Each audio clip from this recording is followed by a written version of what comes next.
धाकड़ खबर, बेखौफज़ुबां, बेबाक अंदाज।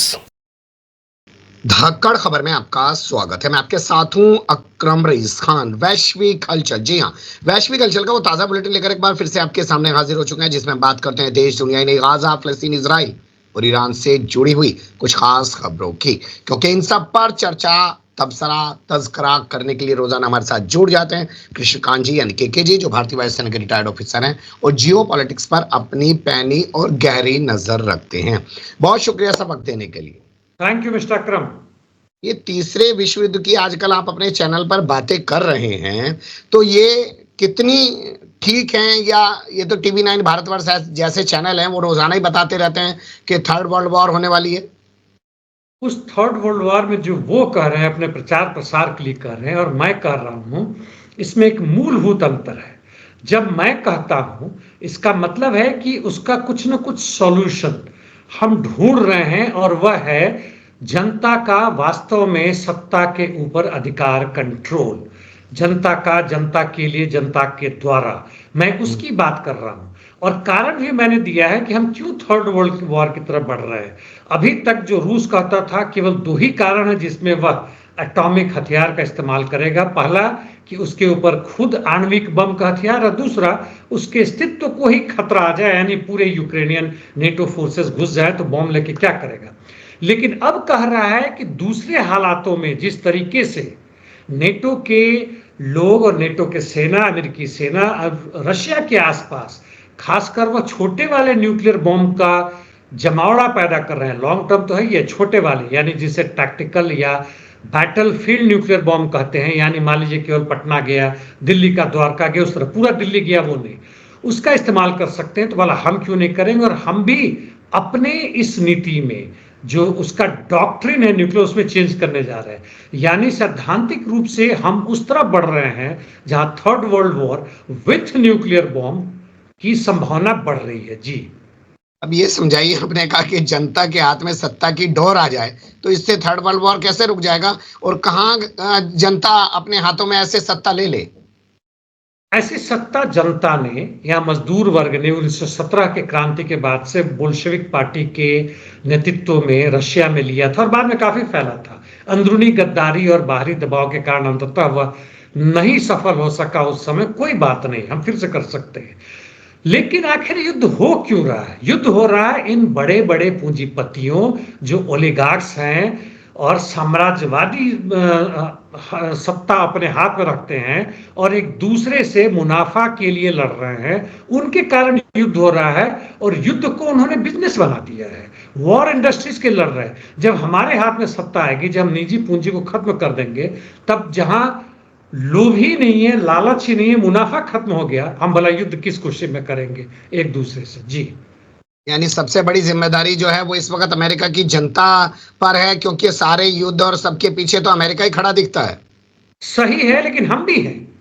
यदि हमारा सरकार, हमारा आधार अमेरिका के लिए खत्म हो जाए, यूरोप में खत्म हो जाए, लैटिन अमेरिका में खत्म हो जाए, अफ्रीका में खत्म हो जाए, उसके 700 से अधिक सैन्य ठिकाने जो पूरे विश्व भरे हुए हैं, उसमें से 600 तो ऐसे ही गायब हो जाएगा। बाकी कुछ बचेगा, तो उसकी ताकत इतनी नहीं रह जाएगी कि वह किसी भी तरह से इस तरह के युद्ध को आगे बढ़ाने के लिए कोशिश कर सके या कर सके। जी, जब सरकारें अमेरिका के माया जाल में जो भी कहें, जो अल्फाज आप इस्तेमाल करना चाहते हैं, उनमें फंसी पड़ी हैं, तो जनता जो है ऐसी जो मोनोपोली है अमेरिका की, डॉलर पूरी दुनिया में चलता है, बताइए उसको कैसे तोड़ देंगे? इसका वही एकमात्र कारण है कि हम दोनों, जैसे उदाहरण के लिए मैं अमेरिका की बात कर रहे हैं, एक तरफ बाइडेन, दूसरी तरफ ट्रंप, इसी के दोनों के बीच में लगे हुए। इन दोनों के ना ही रहे तो इन दोनों की पार्टी का कोई दूसरे इनके जो कैंडिडेट होंगे उनके बीच में होंगे, जैसे ब्रिटेन में हो रहा है, फ्रांस, जर्मनी में हो रहा है। इनसे अलग यह लोग वॉर इंडस्ट्रीज के लिए काम करते हैं, यह लोग बड़े पूंजीपतियों के लिए, इंडस्ट्रियलिस्ट के लिए काम करते हैं, यह लोग दलाली पे काम करते हैं, और इनको खत्म करना जरूरी है। जी, चलिए, लगता है पर भारत में तो ऐसी शुरुआत हो गई है, क्योंकि अंबानी के यहाँ जाके सबने ठुमके लगाए, ना सोनिया गई, ना प्रियंका गई और ना राहुल गांधी गए। करारा तमाचा उस वक्त भी राहुल गांधी ने जड़ दिया मुकेश अंबानी के मुंह पर, जब वो इनके यहाँ इन्विटेशन कार्ड देने आए, राहुल गांधी वहां से निकल गए, मजदूरों के बीच पहुंच गए। लग रहा है कुछ हो रहा है। देखिए, कांग्रेस को यह दिखाना भी जरूरी है, और कांग्रेस उस तरह से पूर्ण रूपेण फांसीवादी सत्ता नहीं है, वह है एक सेंट्रिस्ट है या सोशल डेमोक्रेट है। पूंजीवाद के लिए वो भी काम करता है, पूंजीवाद को खत्म करने की बात नहीं होती है। आम आदमी पार्टी के उदाहरण ले तो केजरीवाल से जब पूछा गया कि क्या आप शुरू में दिल्ली में जब उनकी सत्ता बनी थी, सरकार बनी थी, उसके पहले क्या आप पूंजीवाद के खिलाफ है, तो उन्होंने कहा तो नहीं, हम बिल्कुल पूंजीवाद के खिलाफ नहीं है। योगेंद्र यादव ने कहा कि हम कभी भी राष्ट्रीयकरण का हम समर्थन नहीं करते हैं, पूंजीवाद का होना जरूरी है। तो ये लोग वहीं पर हैं, लेकिन कहते हैं कि जनता का भी कुछ साथ ले, पूरा का पूरा मत चूस लो, जिस तरह से अभी अंबानी अदानी घराने जो कर रहे हैं भाजपा की मदद से, उनके सहयोगियों की मदद से, उसके खिलाफ है। तो यह तो एक जवाब है और जनता को बरगलाने की बात है। हालांकि यह एक बड़ा महत्वपूर्ण प्रश्न है कि वर्षों से नहीं, दशकों से नहीं, सैकड़ों वर्ष से यह जो बीच वाले लिबरल पार्टी हैं जैसे कांग्रेस, आम आदमी पार्टी, यह कैसे जनता को मूर्ख बना कर रखे हुआ है इन लोगों ने कि भाजपा जैसी अति दक्षिण पंथी नहीं होगा और हम सेंट्रिस्ट आ जाए, हमें वामपंथ की जरूरत नहीं है, तो हम तुम्हें सबको रोजगार दे देंगे, हम सबको खुशहाल जीवन दे देंगे। और जनता अभी तक मूर्ख बनी हुई है और वामपंथी दल भी उनके साथ मिलके, क्या आप कहते हैं, गलबहियां कर रहे हैं। जी अच्छा, मान लेते हैं पूंजीवाद खत्म हो जाए तो क्या हम बैलगाड़ी पे चलेंगे फिर से? बिल्कुल नहीं। पूंजीवाद को खत्म कर समाजवाद का मतलब है कि हम उत्पादन क्षमता और बढ़ाएंगे। हम जो कुछ मुट्ठी भर लोग, 60 करोड़ जनता जो मजदूर है हमारे यहाँ, उसके जगह पे केवल 10 करोड़ 15 करोड़ ही काम कर रहे हैं, पूरे 60 करोड़ काम करेंगे, सप्ताह में 4 ही दिन काम करेंगे, उच्च स्तर के काम करेंगे। उदाहरण के लिए जो मैन होल में हमारे मजदूर जाके हमारे दूसरों के पखाने और खखार उसके सफाई करते हैं, उसको मशीन से करेंगे। 2001-2 में ही सुप्रीम कोर्ट ने कहा था कि मशीन से नहीं कर सकते, लेकिन सरकार इसलिए नहीं कर रही है, चाहे आम आदमी पार्टी की हो, चाहे भाजपा की गुजरात में हो या केंद्रीय सरकार है, क्योंकि उससे पैसे ज्यादा लगेंगे और इन लोगों को भी परमानेंट जॉब नहीं दिया। हम सब मिलके काम करेंगे दोस्त, और उस हालात में हम सही में एक इंसान बन सकेंगे। जी चलिए, अच्छा है, लेकिन ऐसा लगता है आपसे बात करते हुए जैसे शायद हम किसी और दुनिया की बातें कर रहे हैं, क्योंकि जब तक हिंदू मुस्लिम का तड़का ना हो, नेताओं की बयानबाजी ना हो और गली नुक्कड़ चौराहों पर राजनीति की बातें ना हो, लोगों को लगता है कि हम कुछ कर ही नहीं रहे हैं। आज हर आदमी ऐसे समझ रहा है कि बहुत बड़ा जो है पॉलिटिकल एक्सपर्ट बन गया है, वो ऐसी ऐसी बातें अंदर की बताने की कोशिश करता है और सोशल मीडिया पे लिखता है कि बस पूछिए मत, सब जानता है। जी हाँ, आप क्या करें, चूंकि व्हाट्सएप और सोशल मीडिया और जो शिक्षा हमारे युवकों को दी गई है बचपन से, एलकेजी केजी वगैरह से, उसमें धर्म, जाति, राष्ट्रवाद और भेदभाव का आधार है। औरतें घर में, बचपन में हम लोग बड़ी शान से कहते थे, मैं भी जब छोटा था, मेरे घर से बाकी लोग आते थे और माँ जो है सुबह में 4 बजे से वो कोयले वाला चूल्हा फूक के आग लगाते थे, उसमें गैस वगैरह का नहीं थी, दिन रात खटती थी बेचारी, 16 से 18 घंटे काम करती थी, सोने का समय नहीं मिलता था। तो मैं उसमें गर्व करता था कि माँ मेरी कितनी मेहनत करती है, दूसरों के लिए करती है, बिना वो समझे कि माँ जो है सो गुलाम थी मेरी। जी चलिए, खैर, इसका एक पहलू ये भी होता है कि अगर वो कर रही हैं तो महिला त्याग की मूर्ति होती है और परिवार के लिए कर रही है, उस पर बहस बाद में करेंगे। अब चलते हैं बुलेटिन की तरफ और पहली खबर आ रही है, एच जयशंकर मॉरिशस पहुंच गए हैं सर। जी हाँ, एस जयशंकर की जहां तक बात है, जयशंकर की बात है, इनका चेहरा जो मीडिया के द्वारा हर तरह से दिखाया गया है वो इस तरह का है कि बहुत बड़े देशभक्त हैं, अमेरिका को भी 2 उंगल दिखाने की क्षमता रखते हैं, रूस से भी बराबरी रखते हैं और देश के हित में काम करते हैं, जो नरेंद्र मोदी के साथ नहीं है। इसलिए सुषमा स्वराज के दौर में याद होगा तो वो शायद ही विदेश जाती थी, विदेश मंत्री होने के बाद भी, और बाहर से जो लोग आता था वो प्रधानमंत्री से मिलते थे, ना कि इनसे मिलते थे। अब इनको ये मौका दिया जा रहा है, दिखाने की कोशिश है कि भारत एक वास्तव में स्वतंत्र देश है और वहां गए हुए यहाँ पे। वैसे दूसरी बात यह भी है कि मॉरिशस, हालांकि इसका नाम कम हो गया है, मॉरिशस वो ठिकाना था आज से करीब 20-25-30 वर्ष पहले, कांग्रेस के समय से ही, जब वो हब सेंटर था, केंद्र था निवेश पूंजी के लिए, अरबों खरबों रुपए अमेरिका इंग्लैंड से मॉरिशस होकर आता था, जो बाद में पता चला कि स्वीडन, स्विट्जरलैंड, अमेरिका या पनामा वगैरह से हो रहा है। तो मॉरिशस का अभी भी महत्व है और ये एक अच्छा संबंध होने की है पूरे अफ्रीकन देशों के साथ और हमारे एशिया के साथ, और ऑफ कोर्स भारत के लिए तो है ही है। जी दो उंगली दिखाने वाली आपने बात की है। मुझे भी बचपन का एक किस्सा याद आ गया। जब हम लोग स्कूल में पढ़ते थे तो मास्टर जी को ऐसे दो उंगली दिखाई और वॉशरूम की तरफ चले जाते थे। खैर, आगे बढ़ते हैं। अगला जो अपडेट हमारे पास आ रहा है वो है बांग्लादेश से। आरक्षण का मुद्दा गर्मा गया है। 100 से ज्यादा छात्रों को हिरासत में ले लिया गया है यहाँ पे। जी हाँ, वहाँ कोटा कहते हैं, रिजर्वेशन एक ही बात है। एंटी कोटा जो वहाँ का लॉबी है बड़ा स्ट्रांग हो चुका है, और उनके पीछे उनको जो नेशनल अवामी जो पार्टी है दूसरे पक्ष की, उनका भी साथ है। और इनका कहना है कि 1971 में लड़े थे, ठीक है, और अभी तक उसका माल भोग रहे हैं ये लोग। और शेख हसीना के साथ इनका साथ साठगांठ है। ये लोग उन्हीं के पार्टी के हैं, बड़े लोग हैं, मालदार लोग हैं। और मुफ्त में 50% से अधिक जो सिविल सर्वेंट जो आते हैं, सिविल सर्विसेज है, उसको ऊपर इन लोगों ने कब्जा किया हुआ है, हर जगह किया, उसको खत्म करें। हाँ, ये लोग कहते हैं कि 5 से 7% जो आप जो अल्पसंख्यक हैं, महिलाएं हैं, जो अपंग हैं, उनके लिए दीजिए, मना नहीं है, लेकिन बाकी जगहों में ना दीजिए। वही है, मैं कहना चाहूंगा कि वहां की भी जनता या वहां की जो प्रमुख पार्टियां हैं वह कहें कि हम ऐसी व्यवस्था की तरफ चले जहां 100% रोजगार मिले, रिजर्वेशन बेमानी हो जाए। जी। पत्नी समेत 42 महिलाओं की निर्मम हत्या करने वाले को पकड़ लिया केन्या पुलिस ने सर। ये अजीब बात है, मतलब वो भी करीब 2-3 साल के अंदर में हुआ है। वहां का पूरा मीडिया, जनता भौचक है कि 3 साल में इतने लड़कियों, औरतों को, हालांकि खुद 33 वर्ष का ही है, उनको फंसाया, उनसे बातचीत किया, उनसे शादी की या जो भी किया, और उनकी हत्याएं नहीं कर दी अपनी पत्नी सहित। और अजीब पागलपंथी है। और अधिकांश की हत्या जो है वह उसने ऑक्सीजन की कमी से पता नहीं किस तरह किया, नहीं किया, और उसके बाद से उसके कई टुकड़ों में करके, और अपने घर से बगल में ही, ज्यादा दूर में नहीं, 300-400 फीट की दूरी पर सबको गाड़ दिया। अंततः पकड़ा गया है, स्वीकार कर लिया, सारे कुछ मिल गए हैं। इसका जहां तक भी मतलब काम है, क्यों ऐसा किया, क्या किया, इसके अलावा अभी तक पुलिस ने कुछ नहीं बताया है। कि सीरियल किलर है और पागल है। जी। जो केन्या अमेरिका में जाकर बगल के देश का ठेकेदारी लेने की कोशिश कर रहा था कि वहां पे सबको ठीक कर देगा, वो केन्या अब कह रहा है कि अमेरिका की एक संस्था फोर फाउंडेशन केन्या में बवाल करवा रही है। हैती में इनके सैनिक जाके वहां पे जो बवाल हो रहा है, जो हंगामा हो रहा है, लोग कर रहे हैं, उसको दबाने की कोशिश कर रहे हैं। चूंकि हैती में अफ्रीकी मूल के बहुत सारे नागरिक वर्षों से, क्या दशकों से बसे हुए हैं, मतलब स्वतंत्रता के पहले से ही। अब यहाँ के राष्ट्रपति जिन्होंने बिल लाया था अपना, जिसमें टैक्स बढ़ाया था बुरी तरह, और जनता को जो भी सुविधाएं मिलती थी खींचने की कोशिश की थी, हमने इस पे चर्चा की थी, इसलिए मैं डिटेल में नहीं जाऊंगा, जिसमें 30-40 लोग मारे भी गए थे जो विद्रोह हुआ।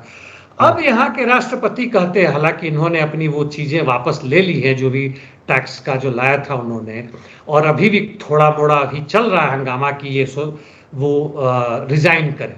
जहां तक फोर्ड फाउंडेशन, कोको कोला और इस तरह के 140 से 150 ऐसी संस्थाएं हैं जो बड़े बड़े बिजनेस है वहां के, सीआईए के मदद से दूसरे देशों के तख्ता पलट करने, युद्ध करवाने, मुनाफा करने, कहां पर हमारी लगे, वो लगे, पैसे लगे। जैसे फोर्ड फाउंडेशन ने आम आदमी पार्टी को पैसे दी, 2014 में जो है आंदोलन हुआ, उसके बहुत पैसे लगे हैं। मुख्य फायदा आम आदमी पार्टी को नहीं हुआ, वो आरएसएस को चला गया। उसी तरह से उन्होंने 2014 में पूरे सरकार की मदद से की थी, ओबामा के नेतृत्व में $3 ट्रिलियन इन्वेस्ट किया था वहां की सत्ता बदलने के लिए, जिसका नतीजा है 2014 में हजारों नहीं लाखों में रूसी और यूक्रेनियन सैनिक मारे जा रहे हैं। अब उसका ये विरोध कर रहे हैं। क्या इनको समझ में उस समय नहीं आया था जब उनके साथ जाके अमेरिका के राष्ट्रपति बाइडेन के चरण धो रहे थे? जी। ये जो कंपनियां दूसरे देशों में जाके काम करती हैं अमेरिका की, वो वहां की एजेंसी और वहां की सेना की तरह काम करती हैं अमेरिका के लिए। बिल्कुल उसके एजेंट की तरफ काम करते हैं। यदि इन्होंने पैसे दिए हैं सीआईए को, वहां के सरकार को, किसी पार्टी को, चाहे वो इलेक्ट्रल बॉन्ड के फॉर्म में हो, जिस रूप में हो, तो भाई उनको मुनाफा तो वापस चाहिए। ऐसे ही थोड़ी अदानी अंबानी ने किसी को बना दिया है बिना मुनाफा के, तो बेचारे बर्बाद हो जाएंगे। वैसे ही फोर्ड फाउंडेशन ये द्वितीय वर्ल्ड वॉर के पहले से ही, जैसे वह नाजीज को मदद कर रहा था वहां पे। जी। मतलब इन्हें तो अपना धंधा देखना है, इससे अलावा कुछ नहीं है। अगली खबर का खैर रुख करते हैं। फ्रांस से आ रही है। पेरिस में एक सैनिक पर, पुलिस वाले पर शायद हमला कर दिया गया चाकू से। जी हाँ, 10-11 दिन बचे हुए हैं, वहाँ के ओलंपिक शुरू होने वाला है और 30,000 के आसपास अधिक वहाँ के सैनिक सुरक्षाकर्मी लगातार वहाँ पे है। इस भीड़ में भी जाकर किसी ने आक्रमण कर दिया, हालाँकि इसका डिटेल बिल्कुल नहीं बताया गया है, जानबूझ के छुपाने की कोशिश की गई है और इस तरह घटनाएँ पहले भी वहाँ पे फ्रांस में हुई थी। फ्रांस कहीं से भी अब बड़ी शांतिपूर्वक जगह जो है वो नहीं रहा। जिस तरीके से फ्रांस, जर्मनी और बाकी सब देश नेटो के तहत मिडिल ईस्ट में और यूक्रेन में युद्ध करवा रहे हैं, उनका भभक जो है यहाँ भी नजर आ रहा है। जी। थर्ड प्लेनम क्या है और क्यों बंद कमरे में चीन इस पर मंथन कर रहा है, जबकि खबर पूरी दुनिया में चल रही है कि कम्युनिस्टों की जो है बड़ी मीटिंग हो रही है। जब कम्युनिस्टों की होती है, किसी भी कम्युनिस्ट पार्टी की, चाहे वो सत्ता में हो ना, उनकी कांग्रेस होती है या कॉन्फ्रेंस होता है जो 5 साल 7 साल अपने अपने पार्टी के हिसाब से 3 साल में भी हो सकता है वो करते हैं और मुख्य रूप से उस पर यह विचार किया जाता है कि आज की परिस्थिति कैसी है, अंतर्राष्ट्रीय राष्ट्रीय, हम लोगों ने पार्टी ने क्या किया, क्या करना चाहिए, कुछ गलतियां हुई तो सुधार करने की जरूरत है और यह क्लोज मीटिंग ही होती है, जनरल पब्लिक के लिए नहीं। ये प्लेनम में जो है, जो उनका सेंट्रल कमिटी होता है, जो पार्टी के जगह जगह के लोग चुन के जाते हैं, चीन में सैकड़ों में होंगे, शायद 1000 में भी होंगे, उन वो करते हैं और इसको प्लेनम कहते हैं और उसमें चीज होता है। लेकिन इसको थोड़ा जल्दी बुलाया गया है ऐसा लगता है, क्योंकि अभी पिछले 1 साल या 2 साल में तीसरी बार हो रहा है, 2022, 23, 24 में हर बार हो रहा है और इसका मुख्य कारण ऐसा लगता है कि अभी वहां आर्थिक मंदी नॉक नॉक यानी दरवाजा ठोक रही है। इनका अभी जो तिमाही जो निकलता है उसमें शायद ही बढ़ाव आया है और वो भी डेटा में चोरी वैसे ही करते हैं जैसे भारत के यहाँ के अर्थशास्त्री वगैरह कर रहे हैं, खासकर 2014 के बाद से हुआ है, वहां भी हुआ है और इसलिए वो जितना भी अपना प्रगति दिखा लें, उस जीडीपी को बढ़ाने की कोशिश कर रहे हैं जो कि अब नीचे गिर रहा है और जो पूंजीवाद का एक अहम आधार है कि बेरोजगारी बढ़ेगा, महंगाई बढ़ेगा, समानता बढ़ेगा और जीडीपी में जहां उछाल होगा वहां डाउन होगा और जीडीपी जितना ही बढ़ेगा जनता का गरीबीकरण उतना ही बढ़ेगा। लेकिन क्लोज मीटिंग में हुआ होगा कि जनता पर टैक्स बढ़ाया जाए, महंगाई बढ़ाया जाए, रोजगार जो दिया गया उसको कम किया जाए, कैसे जीडीपी को बढ़ाया जाए, ये सब बातें हुई होंगी। जी। ये भी तो हो सकता है ना सर कि पूरे चाइना की इकोनॉमी को डुबाने के लिए अमेरिका पूरा वेस्ट लगा हुआ है, वो साजिशें रोजाना बहुत तेजी से की जा रही हैं, इसलिए अब थर्ड प्लेनम की मीटिंग जो है वो जल्दी जल्दी बुलाई जा रही है 3-3 साल की जगह। बिल्कुल, वह तो है ही है। मैं यह चूक गया कहने में, आपने सही मुद्दा उठाया और विदेशों से जो उनकी कमाई होती थी वह भी कमी हुई है, चाहे अमेरिका हो हम्म। या यूरोपियन यूनियन हो। जहां हम्म। तक लैटिन अमेरिका में इनके नए निवेशवर हैं, अफ्रीका में तो खैर ये अभी भारी मात्रा में मुनाफा कमा रहे हैं अपने हम्म। जो भी इनका लॉन्ग टर्म पॉलिसी है, शॉर्ट टर्म पॉलिसी है और जी। इकोनॉमी, जैसे बांग्लादेश में अभी हमने बात किया था, इन्होंने कुछ टैक्स फ्री, लोन फ्री और इंटरेस्ट फ्री लोन दिया था, हर तरह का दिया था, फ्री में भी दिया था, हर जगह फैला रहे हैं हम्म। और इसी के कारण यह मजबूरी वश भी रूस का साथ दे रहे ताकि इनकी बढ़े, जिसमें कजाकिस्तान, तजिकिस्तान वगैरह वगैरह है। तो ये सब बातें भी हुई होंगी बड़ी जम के कि ट्रेड वॉर में हम किस हद तक अमेरिका का साथ दें और नहीं दें, कहां पे उसको हम झटका दें, कहां पर हम विड्रॉ करें, कहां हम आगे बढ़े, कहां पीछे बढ़े। ये सारी बातें 2 दिन के अंदर में, तैयारी तो पहले से चल रही होगी लेकिन उस पर ठप्पा लगाने के लिए उन्होंने किया होगा। और जहां हम्म। तक शी पिन की बात थी, अब तो वहां के परमानेंट राष्ट्रपति तकरीबन बन ही चुके हैं। जी।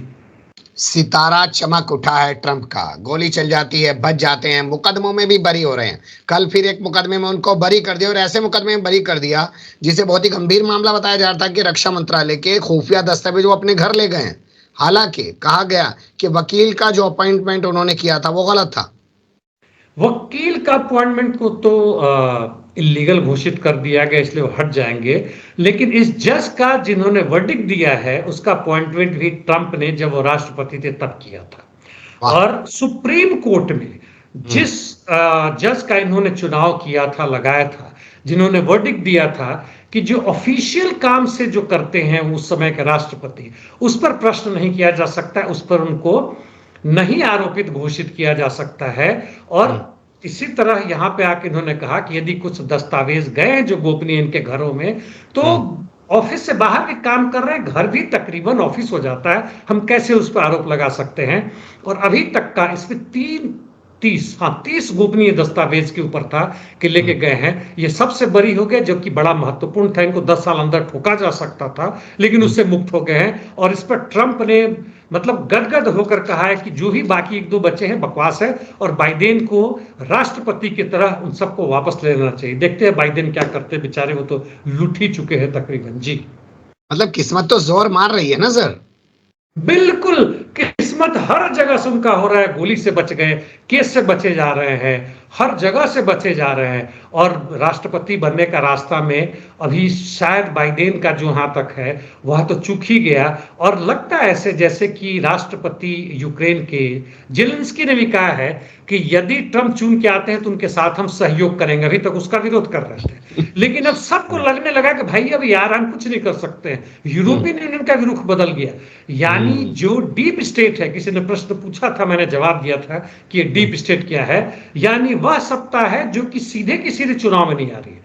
फॉर एग्जाम्पल, यहाँ का आरएसएस का वह छोटे से लोग जो बीजेपी के साथ और जनता के बीच में और सरकार के बीच में काम करते हैं, वह लोग हैं। और वहां का डीप स्टेट अमेरिका का अब वह तकरीबन बाइडेन के साथ नहीं, उनका विपक्ष करके अब ट्रंप के साथ आ चुका है, ऐसा लग रहा है मेरे को। जी, चलिए मैं फिर सितारों की बात करूंगा, क्योंकि ट्रंप ने एक ऐसे शख्स को उपराष्ट्रपति का प्रत्याशी बनाने का ऐलान कर दिया रिपब्लिकन की तरफ से, जो कल तक उन्हें गालियां दे रहा था। तो अपने विरोधी को ला रहे हैं, तो इन्हें लग रहा है, पूरा भरोसा है, कॉन्फिडेंस दिख रहा है इनके अंदर। और गोली चलने के बाद प्रचार में भी जुट गए। जी हाँ, जेम्स डेविन वांस, ये जब पिछली बार जब ट्रंप चुनाव जीते थे तो उसके पहले तक उसके बड़े विरोधी थे। उनको इडियट भी कहा था और डिक्टेटर भी कहा था, अमेरिका का तानाशाह कहा था। इनकी तुलना हिटलर से की थी। लेकिन चुनाव के बाद जब आ गए, बाद में धीमे धीमे उन्होंने बाइडेन का विरोध करना शुरू किया और बाइडेन को वो सब तमगा दे दिया जो ये इनके खिलाफ करते थे, और इनका साथ देना शुरू कर दिया।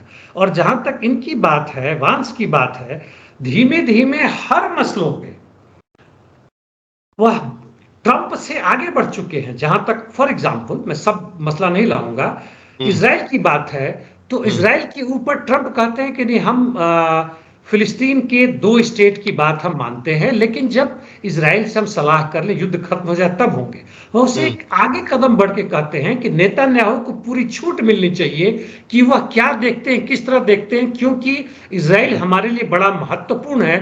और यहां तक कहते हैं कि जब जीसस क्राइस्ट को मार दिया गया था और उनका जब पुनरुत्थान, मतलब वो दोबारा जब उन्होंने जन्म लिया था, तो मेडिटेरेनियन में लिया था, और वह जगह यही है। यानी क्रिश्चियन का आधार वही है, जेरूसलम। और उससे हम कैसे नकार सकते हैं, हम कैसे नहीं मदद कर सकते हैं। इस हद तक वो धर्म और बाकी सब लेकर वहां जा रहे हैं। और इसलिए यह भी गदगद होगा कि इससे बढ़िया कौन होगा हमारे लिए उपराष्ट्रपति। हालांकि उपराष्ट्रपति कोई खास पावर नहीं होता, जैसे इनके पिछले पेंस थे, अभी के जो हैं कमला हैरिस, ये लोग दिखावे के लिए, बोलने के लिए, मजाक के लिए वैसे होते हैं। फिर भी इन्होंने चुना है और देखते हैं क्या होता है। जी, चलिए धर्म वाली बात को छोड़ देते हैं। वैसे तो तीनों धर्म, यहूदी, इस्लाम और ईसाइयत, उसी धरती पे पैदा हुई है। लेकिन यहाँ अहम सवाल मैं आपके सामने ये उठाना चाहता हूँ कि कमला हैरिस भारतीय मूल की थी। अब ये जो मिस्टर बेंस आए हैं, इनकी पत्नी उमा भारतीय मूल की है। क्या इसीलिए चुना गया इनको? नहीं, यह महत्वपूर्ण कारण नहीं लगता। कमला हैरिस के साथ हो सकता है भारतीय मूल के लोगों को या एशियाई मूल के लोगों के वोट को देने के लिए, और यहाँ तक कि अफ्रीकी मूल के जो लोग हैं उनको भी दिखाने के लिए है कि भाई, जहाँ तक हमारी पार्टी का बात है, डेमोक्रेट्स की बात है, हम भेदभाव नहीं करते। यहाँ पर जहाँ तक वेंस की लाने की बात है, यह बड़ा स्पष्ट है कि यह एक्सट्रीम राइटिस्ट हैं। मतलब जो बाइडेन दिखावे के लिए करते हैं, लेकिन अंदर से जो हैं, और ट्रंप वास्तव में हैं, और यह उससे भी ज्यादा है। और जैसे उदाहरण के लिए ईरान की बात कहें तो ईरान को फिर से प्रतिबंधित पूर्ण रूप से करने की पक्ष में बात कर रहे हैं, इसलिए इनको लाया गया है। यह संयोग की विषय है कि इनकी पत्नी है। एक लाइन और, हमारे लोगों को समझना चाहिए कि हम विदेशी मूल के नागरिकों को अपने यहाँ प्रधानमंत्री बनने पर हाय तो मचा देते हैं। विदेशों में देखें, चाहे इंग्लैंड हो या अमेरिका हो, वहां पर ऐसा भेदभाव नहीं है। जी, इनकी पत्नी जो भारतीय मूल की है उमा, क्या वो इनको भारतीय मूल के लोगों का वोट नहीं दिलवा पाएंगी वहां पे?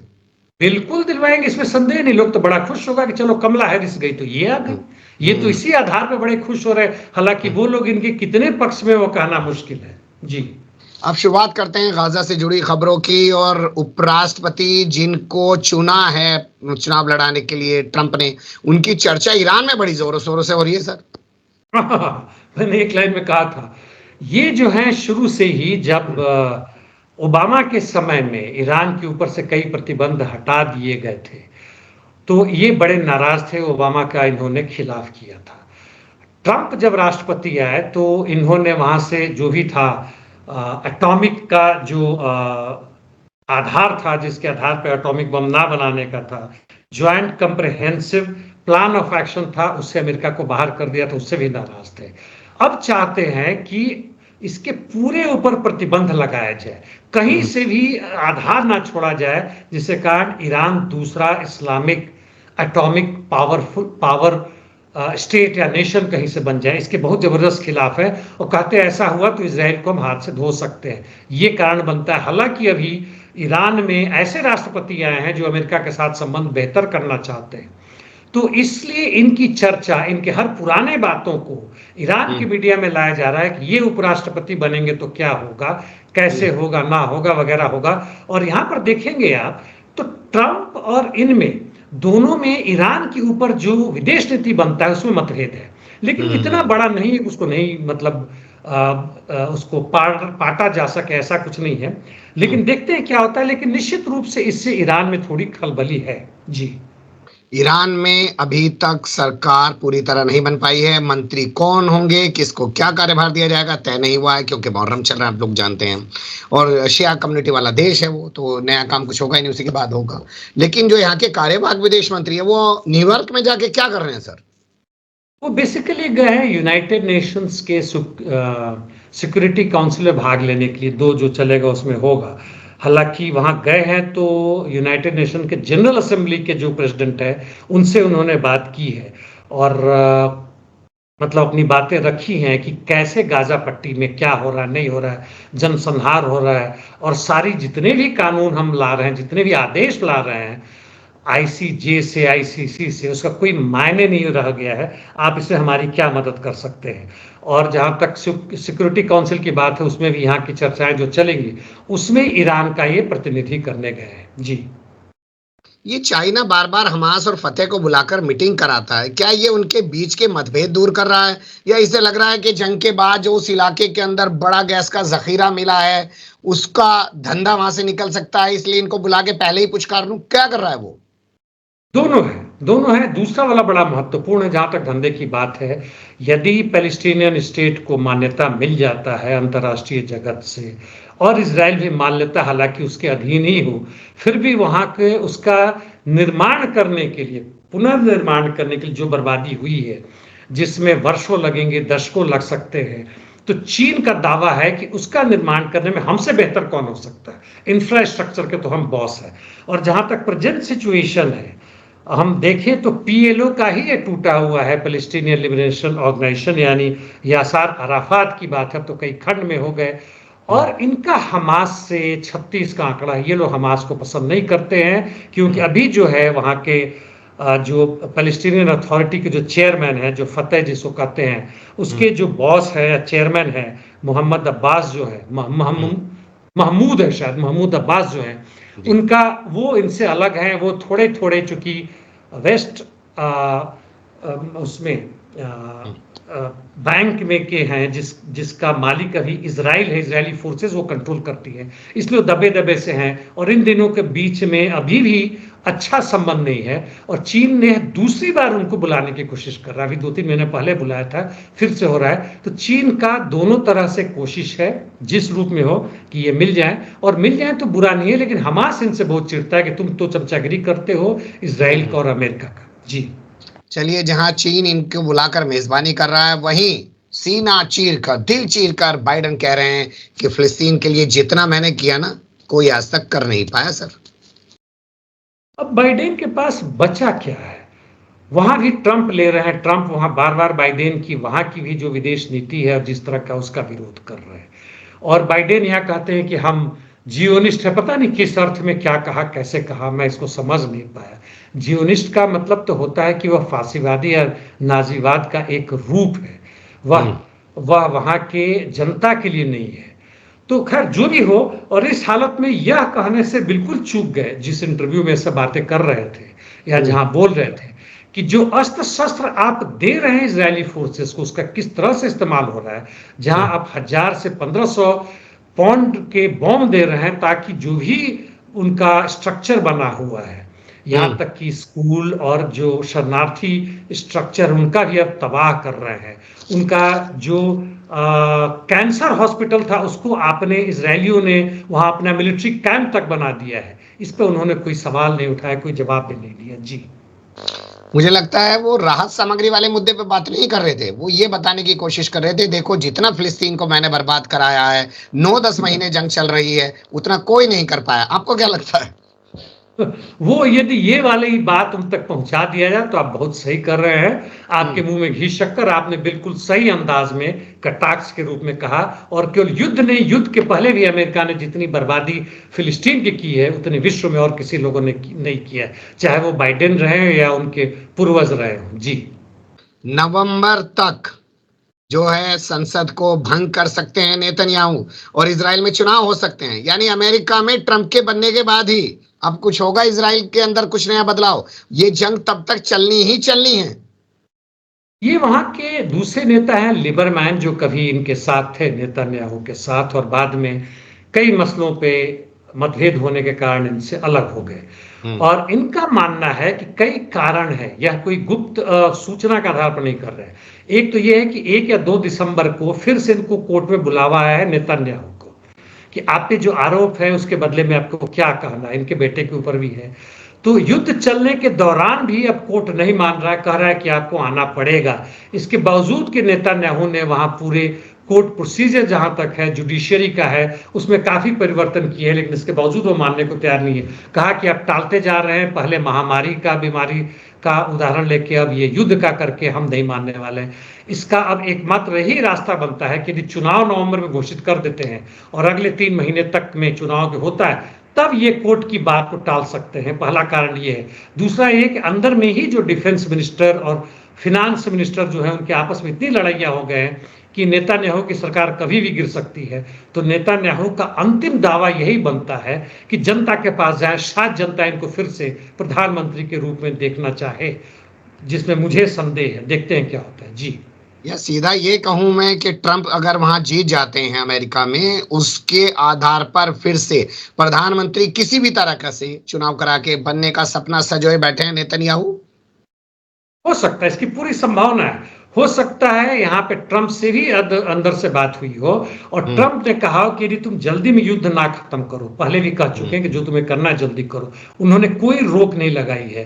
ट्रंप के जो नए उपराष्ट्रपति बनेंगे, वह पूरी की पूरी कहते हैं कि नेतन्याहू को पूरी छूट दो। जो 36-37 हजार फिलिस्तीनी मारे गए, उसमें नेतन्याहू की क्या गलती हो? तो हमास की बदमाशी है। देखिए किस तरह से ये लोग एक्सट्रीम राइट में जा रहे हैं। और यहाँ पे संभव है कि इसलिए नेतन्याहू ने अमेरिकी जो वहाँ के थिंक टैंक्स हैं उनसे मिल के बात की हो, चर्चाएं की हो, जिनकी भनक इस लिबरमैन को भी लगी हो। हालांकि उसका वो हवाला नहीं दे रहे हैं कि भाई चुनाव करवाओ, यही तुम्हारे लिए रास्ता बचा हुआ है। जी, बहुत शुक्रिया। देखना होगा कि जनता जिस तरीके से सड़कों पर उतरी हुई है और जिस तरीके से सर्वे वहां पर हो रहे हैं, जो बता रहे हैं कि लोग नेतन्याहू को पसंद नहीं कर रहे हैं, क्या ट्रंप की बदौलत CIA से कोई खेल करा के फिर से एक बार नेतन्याहू इजराइल का प्रधानमंत्री बनने की कोशिश करेगा, कामयाब हो पाएगा, और तब तक जंग को चालू रखेगा? आने वाला वक्त बताएगा। फिलहाल के लिए अभी इतना ही। आपने वक्त दिया सर, बहुत शुक्रिया, और तमाम चीजों में बारीकी से रोशनी डाली। धन्यवाद। फिर आपके साथ किसी और मुद्दे पर जुड़ने की कोशिश करेंगे। Thank you mister Akram.